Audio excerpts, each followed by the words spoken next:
Hello student, स्वागत है आपका इस ऑनलाइन एजुकेशन प्लेटफॉर्म पर। और आज सी प्लस प्लस का बहुत मोस्ट इम्पोर्टेंट कंसेप्ट हम यहाँ पर डिस्कस करने वाले हैं अपने इस सेशन में।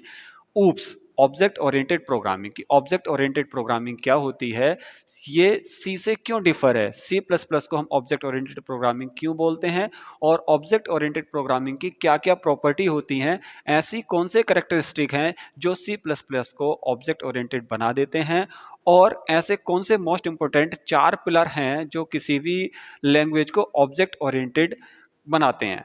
तो शुरू करते हैं। देखिएगा, जो हमारे पास प्रोग्रामिंग लैंग्वेज होती हैं वो दो टाइप की होती हैं। कौन कौन से दो टाइप की होती हैं? The programming language are two type, object oriented programming जिसको हम ऊप्स भी बोलते हैं, और प्रोसीजरल लैंग्वेज। प्रोसीजरल लैंग्वेज क्या होती है? बिल्कुल बेसिक होती है, उसमें ना तो कोई ऑब्जेक्ट होता है ना ही कोई क्लास होती है। ठीक है, procedural language do not have any hidden data. कोई भी उसके अंदर ऐसा हिडन डेटा नहीं होता। किसके अंदर? प्रोसीजरल लैंग्वेज के अंदर। ठीक है, और जो हमारा ऑब्जेक्ट ओरिएंटेड प्रोग्रामिंग होती है उसके अंदर हिडन डेटा भी होता है, उसके अंदर मेथड भी होते हैं। ठीक है, which is make code complex. अगर उसके अंदर कोई भी हिडन डेटा नहीं होता तो वो कोड को क्या कर देती है? कॉम्प्लेक्स करती है। जबकि object oriented programming language have certain feature, ठीक है, जो उसको बहुत ज्यादा फ्लेक्सिबल बनाती है। ठीक है, कुछ ऐसे फीचर्स ऐड कर देते हैं ऑब्जेक्ट ओरिएंटेड में। हैं कौन कौन से वो फीचर्स, ये देखते हैं इसमें। देखिए, object oriented programming language is a programming style. ठीक है, ऑब्जेक्ट ओरिएंटेड प्रोग्रामिंग क्या है? एक प्रोग्रामिंग का स्टाइल है, एक बिहेवियर है। ठीक है, कि हमें इस तरीके से करना है। That is link with concept of class. क्यों है? देखिए, ऑब्जेक्ट ओरिएंटेड क्या है, कैसा स्टाइल है जिसमें क्या होगा? क्लास होगी, ऑब्जेक्ट होंगे, और अदर कंसेप्ट्स होंगे around this, like inheritance, polymorphism, abstractions, encapsulation, ETC. तो किसी भी लैंग्वेज में अगर ये कंसेप्ट हम यूज करते हैं, कौन कौन से कंसेप्ट यूज करते हैं आपको ध्यान रखना है। कौन कौन से? क्लास होनी चाहिए उसके अंदर, ऑब्जेक्ट होगा, उस क्लास का ऑब्जेक्ट, ये क्लास क्या है, ऑब्जेक्ट क्या है, सारी चीजें डिस्कस करने वाले हैं अपने इस सेशन में। क्लास होगी, यानी कि हम जो भी प्रॉब्लम सॉल्व करेंगे उसके लिए सबसे पहले हम क्लास बनाएंगे, एक ब्लूप्रिंट बनाएंगे। फिर उस ब्लूप्रिंट का हम ऑब्जेक्ट क्रिएट करेंगे। उस ऑब्जेक्ट के थ्रू हम अपने क्लास के जो फंक्शंस हैं, क्लास के जो मेथड्स हैं, क्लास का जो डेटा है उसको एक्सेस करेंगे। ठीक है, उसके बाद में क्या होगा? देखिएगा, इनकैप्सुलेशंस को फॉलो करना चाहिए। इनकैप्सुलेशंस क्या होता है वो भी बताऊंगा। पॉलीमॉर्फिज्म होनी चाहिए, और इनहेरिटेंस होना चाहिए, और अब्स्ट्रैक्शंस होना चाहिए। अगर ये बात आती है, कहीं क्वेश्चंस आपसे पुट अप किया जाता है कि ऑब्जेक्ट ओरिएंटेड या फिर ओप्स के 4 मोस्ट इंपोर्टेंट पिलर बताइए कौन कौन से हैं, तो आपको बताना है कि 4 मोस्ट इंपोर्टेंट पिलर कौन से हैं। इनहेरिटेंस है, पॉलीमॉर्फिज्म है, अब्स्ट्रैक्शंस है, और इनकैप्सुलेशंस है, जो किसी भी लैंग्वेज को ऑब्जेक्ट ओरिएंटेड बनाते हैं। या ऑब्जेक्ट ओरिएंटेड की प्रॉपर्टी इन्हीं से शुरू होती है। कौन से 4 मोस्ट इंपोर्टेंट पिलर हैं? इनहेरिटेंस है, अब्स्ट्रैक्शंस है, पॉलीमॉर्फिज्म है, और एनकैप्सुलेशन है। तो ये 4 बहुत ही मोस्ट इंपोर्टेंट पार्ट हैं किसी भी प्रोग्रामिंग लैंग्वेज के ऊप्स के लिए। अब हैं क्या क्या, इसके बारे में डिस्कस करते हैं कि सबसे पहले क्लास क्या है। इसको अच्छे से समझना है, थोड़ा सा कंसंट्रेशन करके समझना है। और देखिएगा इसकी डेफिनेशन क्या कहती है। Class is a user defined blueprint. Class क्या है आपका? कोई पहले से कोई कीवर्ड नहीं है इस प्रोग्रामिंग का, एक यूजर डिफाइन कोई कोड है। यूजर डिफाइन एक कोड है। हम कोई भी कोड लिखेंगे क्लास के नाम से तो वो यूजर के ऊपर डिपेंडेड है। उसमें ऐसा नहीं होगा कि इसका हमने पहले से ही कोई चीज लिख रखी है, या पहले से ही कोई ऐसा कीवर्ड है, जैसे इंटीजर हो गया, उसके लिए इंट यूज कर लेते हैं, फ्लोट हो गया, ऐसा कोई नहीं है। ये यूजर डिफाइन एक कोड होता है या प्रोटोटाइप होता है, which is object are created, जिसका ऑब्जेक्ट क्रिएट किया जा सकता है। अगर हम ऑब्जेक्ट क्रिएट ना करें तो हम कितनी भी कोडिंग कर दें, क्लास के अंदर कितना भी ब्लूप्रिंट तैयार कर दें, उसकी कोई वैल्यू नहीं होती है। It is represent the set of property और method that are common to all object of one type. Using class you can create multiple objects with the same behavior instead of writing their code multiple time. जैसे, ठीक है, अभी मैं समझाता हूं इसको। In general class declaration in C++ can include this component. अब इसको समझते हैं। देखिए, यहां कोई हमने क्लास नाम से बना दी क्लास, और इसके अंदर मैंने कोई क्लास ए बना दी, क्लास ए, और इसके अंदर मैंने कोई भी कोड लिख दिया, कुछ भी कोड हो सकता है इसमें, इसके फंक्शन हो सकते हैं, फंक्शन, ठीक है, इसमें फंक्शन हो सकता है, इसके अपने वेरिएबल हो सकते हैं, फंक्शन प्लस डेटा, कुछ भी है। मैंने मेरे दिमाग में जो जो चीजें आई, मैंने एक क्लास बनाई, उस क्लास का नाम रखा मैंने यहाँ पर ए, ठीक है, और इसके अंदर जो भी लॉजिक मैंने यूज करना है, जिस तरीके का डेटा मैंने यूज करना है, जिस तरीके के फंक्शन मैंने यूज करने हैं, वो सारे फंक्शन इन दोनों करली ब्रैकेट के अंदर मैंने लिख दिए। करली ब्रैकेट के अंदर जो भी मैंने डेटा लिखा वो क्लास के अंदर उसकी प्रॉपर्टी आ जाएगी, उसकी बिहेवियर हो जाएगा। अब जब तक इसका ऑब्जेक्ट क्रिएट नहीं होगा तब तक ना तो ये मेमोरी में डेटा एलोकेट करेगा और ना ही इसका कोई अपना अस्तित्व होगा या इसका अपना कोई बेस होगा। तो इसको कहते हैं हम क्लास। और इस सेम क्लास के मल्टीपल ऑब्जेक्ट, ठीक है, मल्टीपल ऑब्जेक्ट हम क्रिएट कर सकते हैं। अगर एक ऑब्जेक्ट क्रिएट करेंगे तो सारी प्रॉपर्टी उसमें होंगी, same behaviour, same data. Behaviour को अगर कहीं पे भी आपको बुक में ऑब्जेक्ट ओरिएंटेड में आ जाए कि इसका बिहेवियर क्या होगा, तो बिहेवियर से आप समझ सकते हैं उसका मेथड हो सकता है, उस क्लास में फंक्शन हो सकता है, वो उसका कहलाता है बिहेवियर। और बिहेवियर के साथ डेटा अगर आ जाए तो डेटा का मतलब होता है कि उसके अंदर जितने वेरिएबल हैं, अब वेरिएबल भी अलग अलग हो सकता है, जैसे कि प्राइवेट हो गया, प्रोटेक्टेड हो गया या पब्लिक हो गया, ठीक है। तो फिलहाल आपको ये समझना है कि एक क्लास होती है, क्लास में कुछ सेट ऑफ कोड लिखा होता है, उस कोड का हमें ऑब्जेक्ट बनाना पड़ता है और मल्टीपल ऑब्जेक्ट हम क्रिएट कर सकते हैं इसका, यही कहलाती है क्लास। क्लास में क्या मतलब ये होता है कि क्लास एक यूजर डिफाइंड ब्लूप्रिंट है।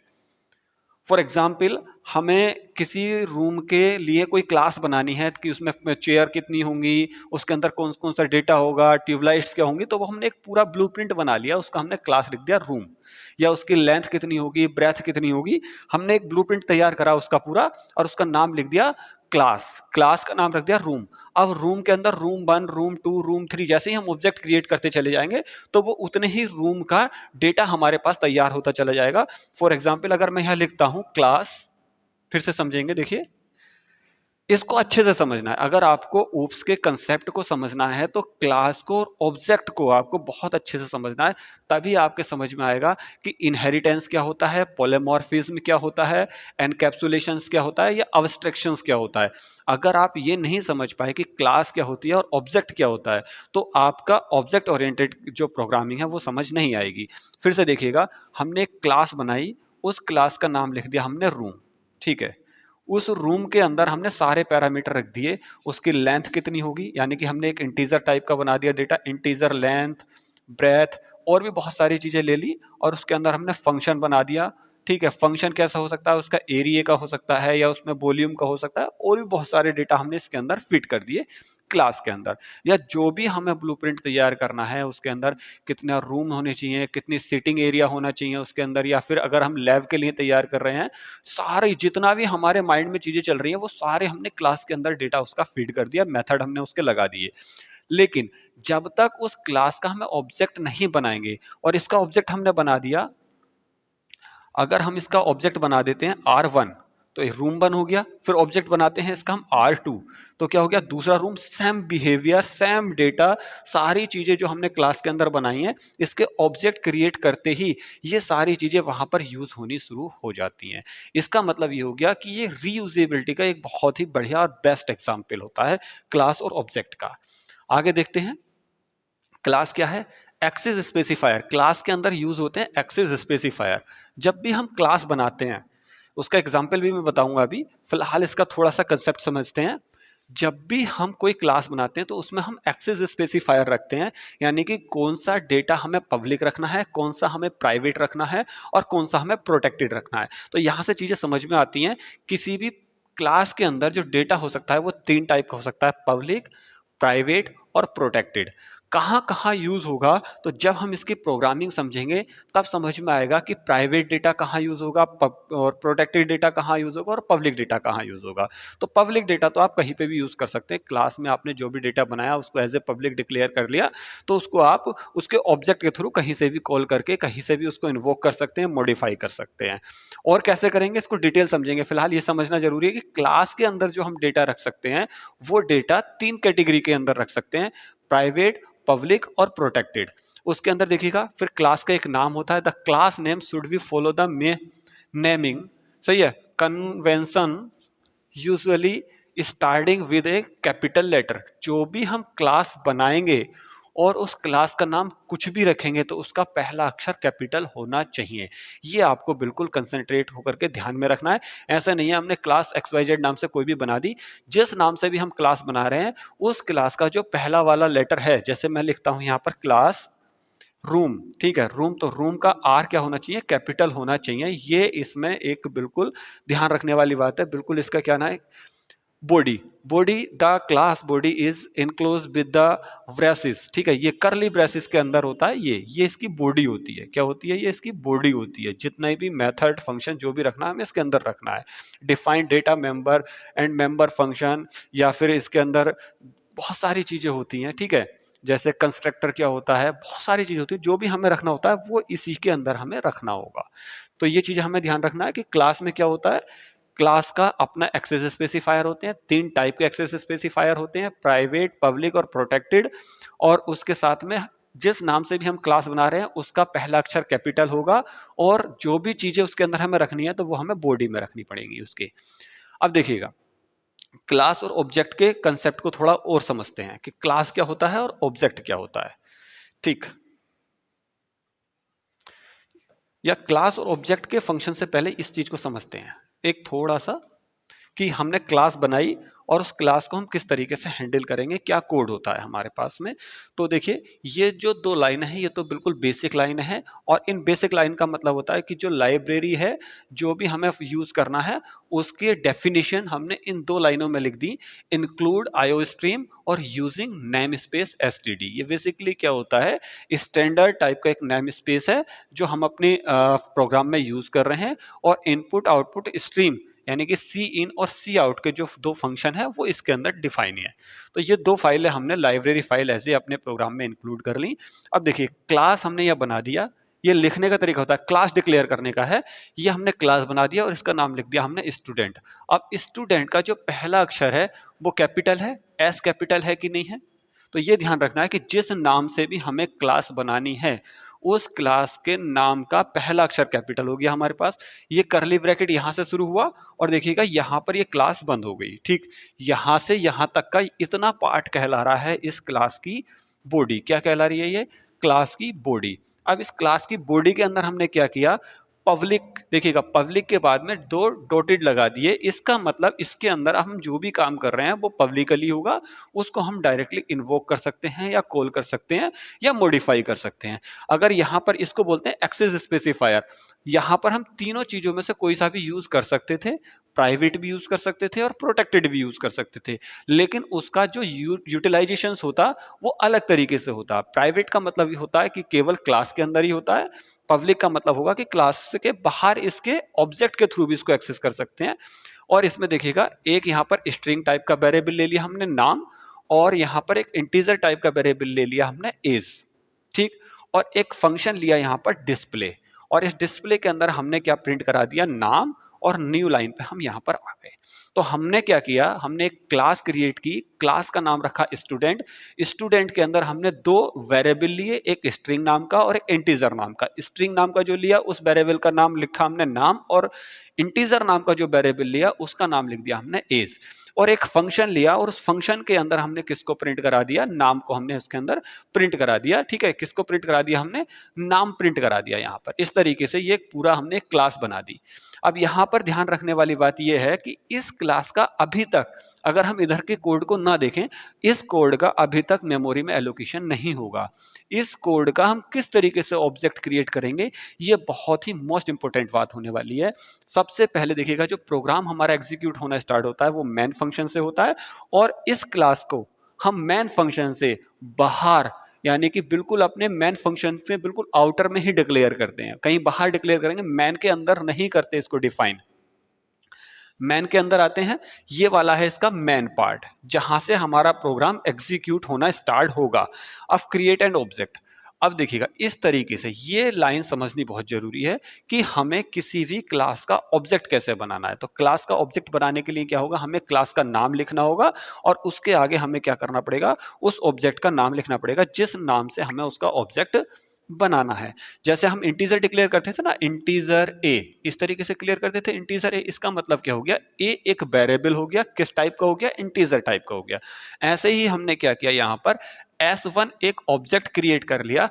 किस टाइप का ऑब्जेक्ट क्रिएट कर लिया, स्टूडेंट टाइप का। अब स्टूडेंट की जितना भी बिहेवियर है, स्टूडेंट के अंदर जितने भी फंक्शन है, स्टूडेंट के अंदर जितना भी डेटा है, उसको रिप्रेजेंट करेगा S1। यानी कि S1 के साथ साथ जो क्लास की प्रॉपर्टी है, जो क्लास के फंक्शन है, जो क्लास का बिहेवियर है, वो इस S1 के साथ साथ चलेगा। अब जैसे ही हमने यहाँ पर ऑब्जेक्ट क्रिएट किया, क्या किया हमने, ऑब्जेक्ट जैसे ही क्रिएट किया तो ये वाली जो क्लास हमने क्रिएट की, इसके अंदर जितना डेटा है वो मेमोरी में जाकर के अपना साइज को एलोकेट कर लेगा। जब तक हम इसका ऑब्जेक्ट क्रिएट नहीं करते हैं तब तक क्लास का कोई भी फंक्शन, कोई भी वेरिएबल, कोई भी डेटा मेमोरी एलोकेट नहीं करता है। लेकिन जैसे ही हम उसका ऑब्जेक्ट क्रिएट करते हैं तभी वो जाकर के मेमोरी में अपना साइज एलोकेट करता है। अब बात आती है, अगर एक ऑब्जेक्ट क्रिएट करते हैं तो वन टाइम मेमोरी एलोकेट करेगा, अगर दूसरा ऑब्जेक्ट क्रिएट करते हैं तो सेम मेमोरी वो दोबारा से रिपीट करके उतनी ही मेमोरी और एलोकेट कर लेगा। ऐसे ही जितने बार हम उसका ऑब्जेक्ट क्रिएट करते चले जाएंगे, same function, same data memory में एलोकेट होता चला जाएगा और सेम बिहेवियर के साथ चलेगा वो। तो यहाँ पर S1 क्या हो गया, इसका ऑब्जेक्ट हो गया। अब इसको वैल्यू असाइन करेंगे इसके ऑब्जेक्ट से। देखिएगा ऑब्जेक्ट क्या है इसका, S1। इस S1 से ही हमें इस वाले कोड को इन्वोक करना है। S1 डॉट, जब भी हम डॉट ऑपरेटर लगाएंगे, S1 डॉट नाम, इसका मतलब S1 क्या है, एक ऑब्जेक्ट है और डॉट लगा करके नाम क्या कर दिया, नाम आ जाएगा आपका फिर क्लास के अंदर का। तो S1 dot name equal to मैंने लिख दिया IFTM यूनिवर्सिटी। क्या लिखा मैंने, IFTM यूनिवर्सिटी। इसका मतलब क्या हो गया, इस लाइन का मतलब ये हो गया कि क्लास के अंदर जो मैंने स्ट्रिंग टाइप का वेरिएबल ले रखा था उसके अंदर IFTM यूनिवर्सिटी सेव हो गया। आगे मैंने क्या किया, फंक्शन को कॉल कर दिया S1 डॉट डिस्प्ले। देखिएगा S1 डॉट डिस्प्ले। अब यहां पर रिटर्न जीरो क्या कर रहा है, ये रिटर्न जीरो तो इस इंटीजर की वजह से आया है। डिस्प्ले S1 का मतलब जो ऑब्जेक्ट है उसके अंदर, ऑब्जेक्ट किसका, स्टूडेंट का। अब स्टूडेंट के अंदर डिस्प्ले नाम का एक फंक्शन है, उसको कॉल होगी और उसके अंदर जो डेटा होगा वो डिस्प्ले हो जाएगा। तो इसके अंदर देखिएगा वॉइड डिस्प्ले, और डिस्प्ले के अंदर क्या हो जा रहा है, नाम। नाम को हम क्या कर दे रहे हैं, प्रिंट करा दे रहे हैं। तो इसकी जो आउटपुट आएगी, इसकी जो आउटपुट आएगी वो आउटपुट होगी IFTM यूनिवर्सिटी। क्या होगी, IFTM यूनिवर्सिटी। ठीक है, तो उम्मीद करता हूं कि ये चीजें आपके समझ में आ रही होंगी। तो थोड़ा बहुत कंसेप्ट आपके क्लियर हुआ होगा क्लास का और ऑब्जेक्ट का। तो ये दो चीजें आपके समझ में अच्छे से आई होंगी। अब देखिएगा, फिर आते हैं, समझते हैं कि क्लास क्या होती है और ऑब्जेक्ट क्या होता है। ये तो हमने एक छोटा सा कोड एनालिसिस किया था। अब देखिएगा, फॉर एग्जाम्पल हमने एक क्लास बना ली, किस नाम से बना ली, क्लास। अब क्लास के अंदर हमने एक ब्लूप्रिंट तैयार किया। इसको समझना है कि ऑब्जेक्ट क्या होता है और क्लास क्या होती है। हमने एक क्लास बनाई और उस क्लास का हमने नाम लिख दिया डॉग। अब जो भी नाम लिखते हैं हम, उसका पहला अक्षर कैपिटल होता है क्लास का। तो हमने उसका नाम लिखा डॉग और उसके अंदर कुछ प्रॉपर्टी ले ली हमने और कुछ मेथड ले लिए। मेथड को हम बिहेवियर भी कह सकते हैं और फंक्शन भी कह सकते हैं। ठीक है, मेथड, बिहेवियर और फंक्शन। अगर ये बात आती है कि क्लास में मेथड क्या है, क्लास का बिहेवियर क्या है, या क्लास में फंक्शन क्या है, तीनों चीजें एक ही होती हैं, कंफ्यूज नहीं होना है। और क्लास की प्रॉपर्टी का मतलब होता है क्लास के अंदर जो डेटा रखा हुआ है, डेटा इन द सेंस आपके जितने वेरिएबल्स हैं उसके अंदर, वो आता है। जैसे कि नाम क्या हो गया, कलर हो गया, आइज कलर हो गया, हाइट हो गई, लेंथ हो गई, ये सारे क्या हैं आपके वेरिएबल हैं। और वेरिएबल का टाइप अलग अलग हो सकता है, स्ट्रिंग भी हो सकता है, फ्लोट भी हो सकता है, इंटीजर भी हो सकता है, किसी भी टाइप का हो सकता है। और ये क्या होगा, इसके अंदर फंक्शन हो गए। तो फंक्शन आप जानते होंगे कि फंक्शन के अंदर भी काफी सारी चीजें हम उसकी डेफिनेशन यूज कर सकते हैं कि फंक्शन का वर्किंग क्या है। ठीक है, तो गेट नाम हो गया, गेट कलर हो गया, ठीक है, गेट आइज कलर हो गया, गेट हाइट हो गया, कम हेयर, इस टाइप से हमने ये कई सारे इसके अंदर फंक्शन बना लिए। लेकिन ये जब तक यूजलेस होगा, इसका तब तक कोई काम नहीं होगा जब तक इसका ऑब्जेक्ट क्रिएट ना किया जाए। तो ये तो अलग हो गया। और ये मैन वाला जो आपका मेथड होता है ना, मैन मेथड, उससे बाहर डिक्लेयर होता है। उससे बाहर डिफाइन होता है। जब तक उसका ऑब्जेक्ट क्रिएट नहीं होता तब तक वो कोड यूजलेस होता है। अब आ जाते हैं अपने मैन वाले फंक्शन की तरफ। मैन में हमने क्या किया, इसका ऑब्जेक्ट बना दिया टॉमी। क्या बना दिया? टॉमी। ठीक है, अब टॉमी बना दिया और टॉमी को हमने कलर असाइन कर रहे हैं, टॉमी डॉट, ठीक है, नाम। नाम क्या होगा देखिएगा, टॉमी क्या हो गया, टॉमी एक ऑब्जेक्ट है तो इसके नाम से इसको करेंगे, Tommy dot name equal to क्या लिख देंगे हम, Tommy.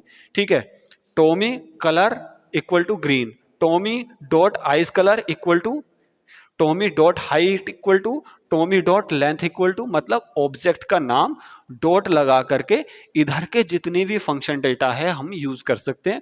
Tommy dot gate colour, Tommy dot gate name, Tommy मतलब ऑब्जेक्ट के नाम से। अब यहाँ पर केवल टॉमी के नाम से बना दिया, टॉमी के अलावा कुछ और भी नाम हम इसका लिख सकते हैं। तो जो भी हम नाम लिखेंगे, जितनी बार भी इसको नाम लिखेंगे उतनी बार ये वाला जो डेटा है इसका डॉग का, वो उतनी बार इन्वोक होता चला जाएगा, उतनी बार वो क्रिएट होता चला जाएगा। ठीक है, आगे चलते हैं। ऑब्जेक्ट क्या होता है?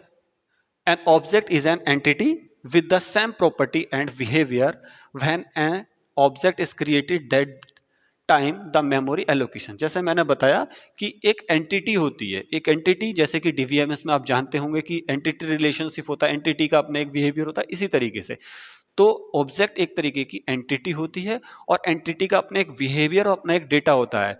बिहेवियर का मतलब क्या हो गया कि जो क्लास के अंदर फंक्शन है, क्लास के अंदर मेथड है, वो उसका बिहेवियर होता है, किसका, ऑब्जेक्ट का या एंटिटी का। और जो डेटा होता है क्लास के अंदर वो आपके एंटिटी का डेटा होगा।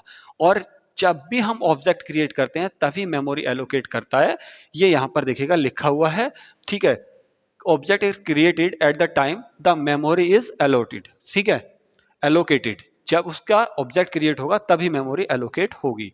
फिर से देखिए कोड यहां पर है कि जब हम इसका यहां पर देखिए ये स्टूडेंट S1, जब हमने S1 बनाया तभी ये मेमोरी एलोकेट करेगा। अगर हम इसको दोबारा से S2 लिख दें, S3 लिख दें, जितने ऑब्जेक्ट क्रिएट करते चले जाएंगे उतने मल्टीपल टाइम ये अपनी मेमोरी एलोकेट करता चला जाएगा। अब देखिएगा जो इसके चार मोस्ट इंपोर्टेंट पिलर होते हैं, अभी तक तो हमने बात की ऑब्जेक्ट की और क्लास की। अब बात करते हैं, थोड़ा इंट्रोड्यूस करते हैं हम कि इसके जो मोस्ट इंपोर्टेंट चार पिलर हैं कौन कौन से, अब्स्ट्रैक्शंस, ठीक है, एनकैप्सुलेशन, पॉलीमॉर्फिज्म और इनहेरिटेंस, इसके बारे में थोड़ा जानते हैं। इसी वजह से C++ को हम ऑब्जेक्ट ओरिएंटेड क्लास बोलते हैं या ऑब्जेक्ट ओरिएंटेड प्रोग्रामिंग हम बोलते हैं। किस वजह से? ये जो चार मोस्ट इंपोर्टेंट पिलर होते हैं उसमें से सबसे पहला है अब्स्ट्रैक्शंस। अब्स्ट्रैक्शंस का मतलब क्या होता है? In simple language, abstraction is to hide all the complexity and display only the essential information to the outside of the world.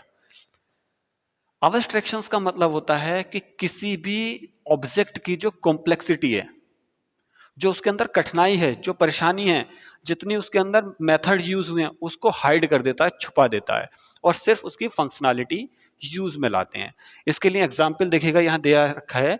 अगर हम एटीएम से अपने मनी को विड्रॉ करना चाहते हैं या फिर बैलेंस की इंक्वायरी करना चाहते हैं या फिर कोई भी अदर वर्क करना चाहते हैं एटीएम से, तो उसके अंदर क्या क्या कंपोनेंट्स लगे हुए हैं, कौन सी प्रोग्रामिंग उसके अंदर यूज हो रखी है, क्या उसके अंदर लॉजिक रख रखा है, कौन से उसके अंदर लूप्स लगे हैं, क्या उसके अंदर फंक्शन लगे हैं, उससे यूजर को कोई मतलब नहीं है। भले ही कोई भी कैंडिडेट सीएस बैकग्राउंड का हो या ना हो, उसके हाथ में एटीएम है, वह जाएगा एटीएम पिन डालेगा और अपनी मनी विड्रॉ कर लेगा। उसको नहीं पता कि उसकी बैकग्राउंड में कितनी कॉम्प्लेक्सिटी है, कितनी ज़्यादा उसके अंदर कहना चाहिएगा प्रॉब्लम्स हैं या कितने ज़्यादा मेथड्स उसमें यूज हुए हैं, कितने ज़्यादा कॉम्प्लेक्स तरीके से वो हैंडल हो रहा है। ठीक है, तो ये चीज कहलाती है डेटा या मेथड अब्स्ट्रैक्शंस या डेटा अब्स्ट्रैक्शंस। तो इसको आप अब्स्ट्रैक्शन समझ सकते हैं। और सिंगल लाइन इसका मतलब ये होता है हिडन कॉम्प्लेक्सिटी, यूज फंक्शनैलिटी। इसके एक और एग्जांपल मैं आपको बताऊं कि जो वॉच होती है, हैंड वॉच हो या वॉल वॉच हो, उस वॉच में क्या होता है, एक यूजर सिर्फ उसमें टाइम देखता है, उसके जो मैकेनिज्म है, उसकी जो मशीनरी है, उसमें कितने व्हील्स लगे हुए हैं, क्या उसका लॉजिक है, किस प्रिंसिपल पे वो काम कर रहा है, उससे इसको कोई मतलब नहीं है। उसका मतलब सिर्फ ये है कि घड़ी हमारी चल रही है और अब हमारे पास ये टाइम हो रहा है, यानी कि यूज केवल वो क्या कर रहा है, इंफॉर्मेशन यूज कर रहा है, उसकी कॉम्प्लेक्सिटी से उसका कोई मतलब नहीं है। तो यही जो कंसेप्ट है ये कहलाता है अब्स्ट्रैक्शंस। और जैसे जैसे हम अपनी प्लेलिस्ट आगे बढ़ाते जाएंगे, इस सेशन में अब्स्ट्रैक्शंस को हम कैसे इंप्लीमेंट करते हैं ये भी मैं आपको बताऊंगा। तो सिंगल आपको लाइन याद रखनी है अब्स्ट्रैक्शंस के अंदर, hidden complexity and use functionality, it means abstractions. ठीक, एक बहुत ही मोस्ट इंपोर्टेंट पिलर है ये ऊप्स का।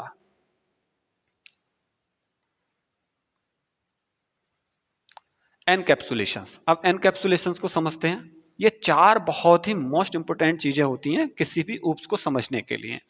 Encapsulation is the process of bundling data and method into a single unit class and restricting direct access to some of its component.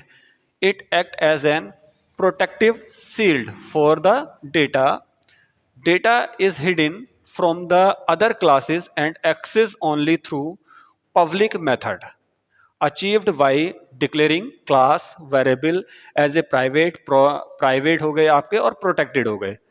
मतलब इसका एनकैप्सुलेशंस का मतलब आप इससे समझ सकते हैं कि जब हम क्लास को डिक्लेयर करते हैं या क्लास को हम डिफाइन करते हैं, बहुत ध्यान से समझना है इस चीज को, जब भी हम क्लास को डिफाइन करते हैं या डिक्लेयर करते हैं तो वहां पर हम जो भी कंपोनेंट मेथड उसके डिक्लेयर कर रहे हैं तो उसमें हम बताते हैं कि ये पब्लिक है, प्राइवेट है या प्रोटेक्टेड है। तो पब्लिक वाले को तो हम यूज कर सकते हैं, लेकिन प्राइवेट वाले को और प्रोटेक्टेड वाले को हम यूज नहीं करते हैं आउटसाइड ऑफ द क्लास।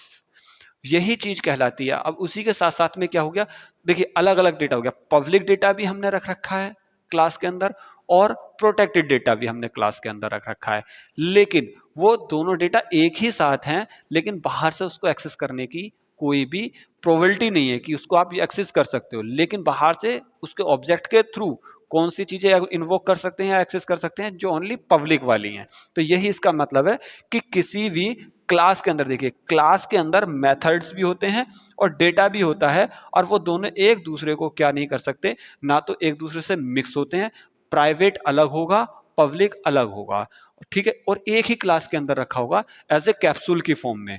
जैसे कि किसी डॉक्टर के पास हम मेडिसिन के लिए जाते हैं और डॉक्टर कोई कैप्सूल अगर हमें देता है तो उन कैप्सूल्स को अगर आप ओपन करके देखेंगे तो दो अलग अलग मेडिसिन उसके साथ होती हैं, लेकिन वो दोनों मेडिसिन आपस में रिएक्शन नहीं करती हैं, लेकिन फिर भी वो साथ में रखी होती हैं। यही कंसेप्ट कहलाता है आपका एनकैप्सुलेशंस। मतलब मेथड, डेटा सब कुछ एक साथ क्लास में रखा होता है, केवल पब्लिक मेथड ही या पब्लिक डेटा ही आप ऑब्जेक्ट के थ्रू कॉल कर सकते हैं, अदरवाइज नहीं कर सकते।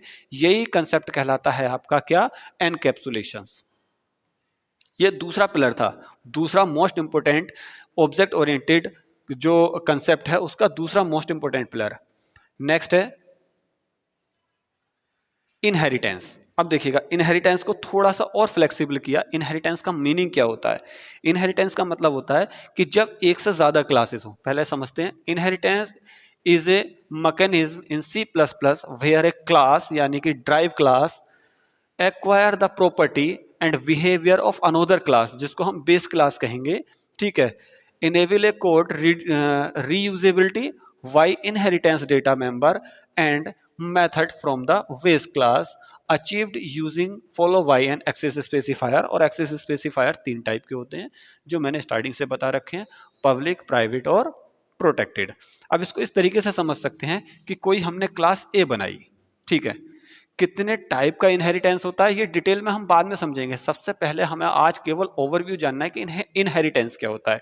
हमने एक क्लास ए बनाई, एक क्लास हमने बी बनाई, एक क्लास हमने सी और एक डी, इस टाइप की हमने क्लासेस बना दी।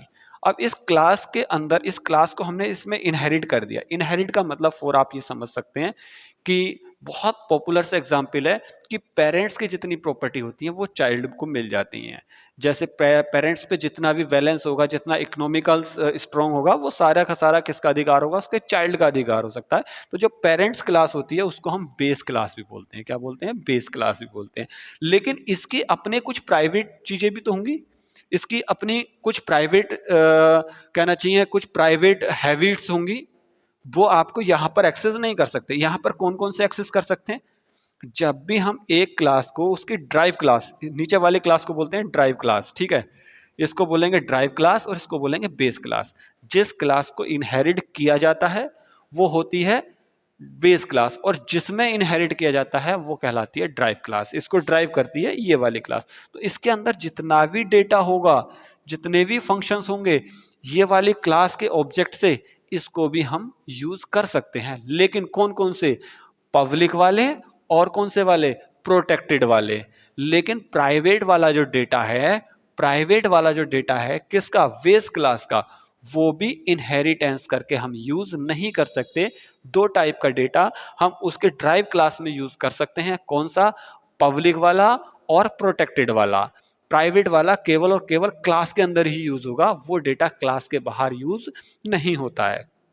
चाहे आप इसको किसी में भी इनहेरिट कर लीजिए, ये कहलाता है आपका इनहेरिटेंस।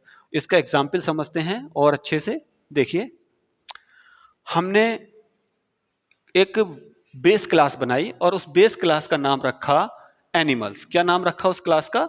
एनिमल्स नाम रख दिया हमने। और इस एनिमल्स में हमने कुछ प्रॉपर्टी डिसाइड कर दी। क्या? उसकी जो पूंछ होती है, टेल्स होती है, 4 लेग होंगे उसके, बड़े कान, इस तरीके से कुछ डेटा हमने इसके अंदर ब्लूप्रिंट तैयार कर दिया किसके? एनिमल्स क्लास के अंदर। और उस एनिमल्स क्लास को हमने इनहेरिट कर दिया अलग अलग क्लास के अंदर। कौन सी क्लास के अंदर कर दिया हमने? देखिएगा, डॉग में भी, कैट में भी और काऊ में भी। लेकिन देखिएगा, इनकी अपनी कुछ तो प्रॉपर्टी होगी ना। इन क्लास की काउस की अलग होगी, सही है, और कैट की कुछ प्रॉपर्टी अलग होगी, और डॉग की कुछ अपनी प्रॉपर्टी होंगी। लेकिन कुछ कॉमन प्रॉपर्टी जो एनिमल्स की हैं, जो इस एनिमल्स की प्रॉपर्टी हैं, वो इन सभी में होंगी। कौन सी? जैसे कि कॉमन प्रॉपर्टी का मतलब हो गया 4 लेग हो गई, ठीक है, टेल्स हो गई, उसकी पूंछ हो गई, तो इसकी भी होगी। इस तरीके से यानी कि जो बेस क्लास है, उस बेस क्लास की प्रॉपर्टी भी इन सब में होगी, लेकिन इनकी अपनी अपनी प्रॉपर्टी भी सबकी अलग होगी। इनहेरिटेंस का मतलब सिर्फ यही होता है कि बेस क्लास के जितने मेथड और फंक्शन है वो उसके ड्राइव क्लास में हम यूज कर सकते हैं यूजिंग सम कोड। लेकिन उसमें भी जो प्राइवेट वाला डेटा है वो हम यूज नहीं कर सकते। प्राइवेट क्या होता है आपका? एक्सेस स्पेसिफायर बोलते हैं इसको, ठीक है। और एक्सेस स्पेसिफायर कितने टाइप के होते हैं? 3 टाइप के होते हैं, ठीक है। अब देखिएगा, नेक्स्ट और लास्ट पॉइंट है इसका पोलेमॉर्फिज्म। ऊप्स कंसेप्ट का लास्ट और फोर्थ पिलर है आपका पोलेमॉर्फिज्म। तो पोलेमॉर्फिज्म क्या होता है इसको समझते हैं, फिर इसके एग्जाम्पल समझेंगे। और इस क्लास में फिलहाल इतना ही। सबसे पहले देखिएगा पोलेमॉर्फिज्म की डेफिनेशन। द वर्ड पोलेमॉर्फिज्म जो बना है आपका वो ग्रीक वर्ड है, ग्रीक का वर्ड है। पोले का मतलब होता है मैनी एंड मॉर्फ का मतलब होता है form. This means one entity can take many form in C++. Polymorphism allow the some method or object to behavior differently based on the context, सही है, specially on the project actual run time class. आप ये समझ सकते हैं, जो object है वो एक एंटिटी है, हमने क्लास ली। फिर से मैं इसको रिवाइज कर रहा हूं, देखिएगा थोड़ा ध्यान से और कंसंट्रेट होकर के समझेंगे, इस कंसेप्ट को थोड़ा सा अच्छे से समझेंगे। कि हमारे पास क्लास होती है, क्लास का हम ऑब्जेक्ट बनाते हैं। क्या है? एक क्लास है, क्लास का हमने बनाया ऑब्जेक्ट। क्या बनाया? क्लास का हमने ऑब्जेक्ट। और इस ऑब्जेक्ट को हमने क्या बोला? एंटिटी। क्या बोला हमने? इस ऑब्जेक्ट को एंटिटी बोल दिया। और ये जो एंटिटी है इसका जो बिहेवियर है वो अलग अलग प्लेस पर अलग अलग होता है। फॉर एग्जाम्पल, कोई टीचर है, मान के चलिएगा मैं हूं, अगर मेरा रोल कॉलेज में होगा तो अलग होगा। एज ए घर अगर मैं आता हूं अपने बच्चों के साथ, अपने चिल्ड्रंस के साथ, मेरा जो बिहेवियर होगा वो अलग होगा। और जो मेरी वाइफ है उनके साथ बिहेवियर अलग होगा, मेरे पेरेंट्स के साथ मेरा बिहेवियर अलग होगा। और मैं कहीं ट्रिप पर जाता हूं तो यानी कि जो ऑब्जेक्ट है या जो एंटिटी है, उस एंटिटी का अलग अलग प्लेस पर अलग अलग बिहेवियर ही आपका क्या कहलाता है? देखिएगा, पोलेमॉर्फिज्म कहलाता है।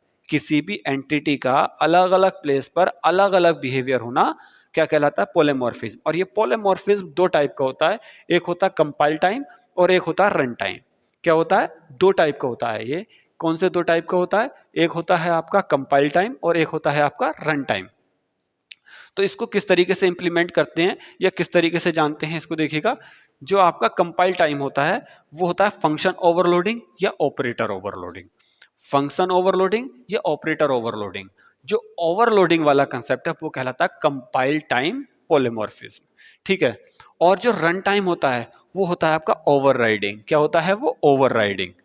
अब इसको भी समझेंगे। ये जो ओवरलोडिंग होता है, इस ओवरलोडिंग का कंसेप्ट होता है जब किसी फंक्शन का नाम एक जैसा हो और उसके अंदर जो पैरामीटर हम पास कर रहे हैं वो डिफरेंट डिफरेंट हो। ठीक है। यानी कि हमने एक फंक्शन लिया एरिया नाम से और एरिया के अंदर हमने एक पैरामीटर पास किया, फिर दूसरे एरिया के अंदर हमने दो पैरामीटर पास कर दिए, किसी और एक एरिया का और बना दिया हमने, उसके अंदर हमने तीन पैरामीटर पास कर दिए। ठीक है। तो इस तरीके से अगर हमने बनाया, सपोज दैट मैंने यहाँ पे लिखा एरिया और एरिया के अंदर सिर्फ मैंने इंटीजर ए पास कर दिया, तो ये किसका एरिया हो गया? किसी स्क्वायर का हो गया। अब मैंने एक एरिया और लिया, इसके अंदर मैंने दो वेरिएबल पास कर दिए, ए बी। एक एरिया और ले लिया हमने यहाँ पर, ठीक है, उसके अंदर तीन वेरिएबल हमने पास कर दिए। ठीक है। अब ये कैसे पता चलेगा कि कौन सा वाला फंक्शन हम कॉल करें? तो ये डिपेंड करेगा जो वेरिएबल पासिंग की। अगर हम किसी एरिया को कॉल कर रहे हैं और एक वेरिएबल पास कर रहे हैं तो ऑटोमेटिकली क्या होगा? एक एरिया वाले फंक्शन को कॉल हो जाएगी। और एक एरिया के अंदर अगर हम दो पैरामीटर पास कर रहे हैं तो ऑटोमेटिकली दो एरिया वाले जो फंक्शन हमने डिसाइड किया है या डिक्लेयर किया है क्लास में उसको कॉल हो जाएगी। अगर तीन पैरामीटर पास कर रहे हैं तो तीन पैरामीटर वाले को कॉल हो जाएगी। तो ये कहलाता है आपका ओवरलोडिंग।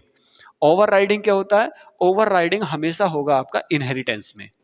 जब आपके जो सिग्नेचर्स हैं बिल्कुल सेम फंक्शन है आपका और उसको हमने इनहेरिट कर रखा है उसके ड्राइव क्लास में, और ड्राइव क्लास में भी हमने सेम नाम का और सेम पैरामीटर्स का कोई दूसरा फंक्शन हमने डिक्लेयर कर रखा है, तो उसको कहते हैं ओवरराइडिंग। यानी कि जो पहला वाला फंक्शन है उसको वो ओवरराइड कर देगा। ओवरराइड का मतलब आप समझ रहे होंगे। सपोज ए है और एक बी है, इसको हमने ए को बी के अंदर इनहेरिट कर रखा है और ए के अंदर कोई भी चीज है, फंक्शन है, और वो प्रिंट कर रहा है आपका I F T M U. कोई फंक्शन ये डिस्प्ले कर रहा है और बी के अंदर सेम फंक्शन है और वो डिस्प्ले कर रहा है I F T M university. I F T M university. ऐसा होता क्यों है? क्यों जरूरत पड़ती है हमें? क्योंकि हमने पहला कोड बनाया और उस कोड में हमने सिर्फ और सिर्फ ये लिख दिया कि भाई इससे जो डिस्प्ले होगा या डिस्प्ले हम कराएंगे वो केवल IFTMU डिस्प्ले करेगा। लेकिन बाद में उस कोडिंग में हमें थोड़ा सा एरर फ्री या थोड़ा सा मॉडिफाई करके ये डिसाइड किया गया कि भाई ये वाला जो कोड था इसमें IFTMU प्रिंट ना करके IFTM यूनिवर्सिटी या IFTM यूनिवर्सिटी मुरादाबाद प्रिंट किया जाए। तो हम एक और क्लास बनाएंगे, उस क्लास में पहली वाली क्लास को इनहेरिट कर देंगे, उसके फंक्शन, उसका मेथड, उसका पैरामीटर सेम रखेंगे और डिस्प्ले करा देंगे IFTM यूनिवर्सिटी। तो ये कहलाता है आपका रन टाइम पॉलीमॉर्फिज्म।